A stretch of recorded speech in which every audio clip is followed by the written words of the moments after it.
Почта бул коомду өнүктүрүүдөгү өтө салмактуу ролду ойнойт. Почта кызматынын натыйжалуу ишине көмөк көрсөтүү бул ар бир мамлекеттин негизги максаттарынын бири болуп эсептелинет.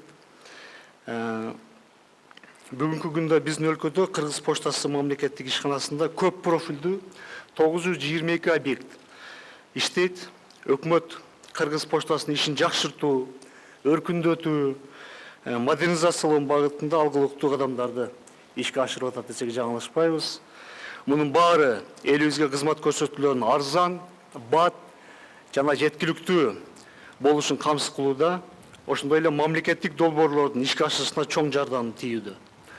Кыргыз поштасы накталаа эмес сооданы жылдыруу, төлөм шлюздарын киргизүү максатында Дүйнөлүк почта уюмунан $120,000 грантка ээ болду.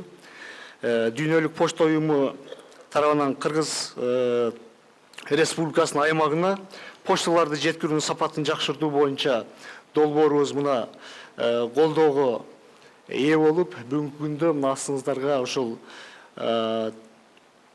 жеңил автомобилдерди тапшыруу аземинде чогулуп отурабыз.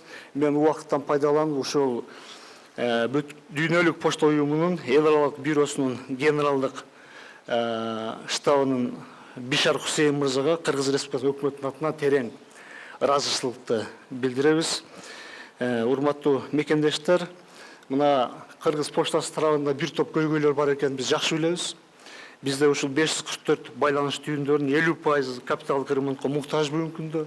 Бул боюнча биздин маалыматтарыбыз бар. Буюрса, бунун баардыгы ушул капиталдык ремонттор жакын арада чечилет.